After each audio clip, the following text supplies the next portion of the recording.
Pagi tadi ada mamat tu masuk hospital. Sakit dada, jantung debar-debar dah 12 bulan, dah setahun tak pernah jumpa doktor. Pagi tadi masuk hospital kena serangan jantung, aku buat angiogram. Aku nak tunjuk korang. Korang tengok, ini angiogram yang aku buat 10 hari bulan 4, 4.5 aku start. Nampak tak saluran darah kat depan ni, yang besar ni, dia bagi satu cabang kan? Ni cabang, tapi saluran darah utama sepatutnya dekat sini. Nampak tempat yang kuning ni tak ada saluran darah yang besar, tempat yang ada arrow ni. Dia ada saluran darah tersumbat 99.99%. Memang darah meleleh dia turun. Saluran darah paling utama dalam jantung dia blok. Yang ni 10 hari bulan, petang tadi 4.20.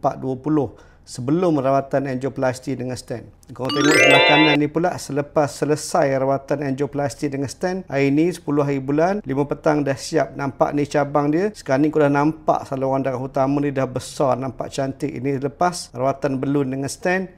Yang ni sebelum. Kau nampak petak kuning tu, tak ada saluran darah kan? Sekarang ni dah nampak dah. Mak di pensyarah tapi memang penakut. Takut jumpa doktor, takut pergi hospital. Setahun sakit dada. Nasib baik serangan jantung dia kecil. Jantung dia tak lemah. Siapa yang cerdik, aku nak kau orang teka. Mamat ni, umur ni berapa tahun? Cuba teka.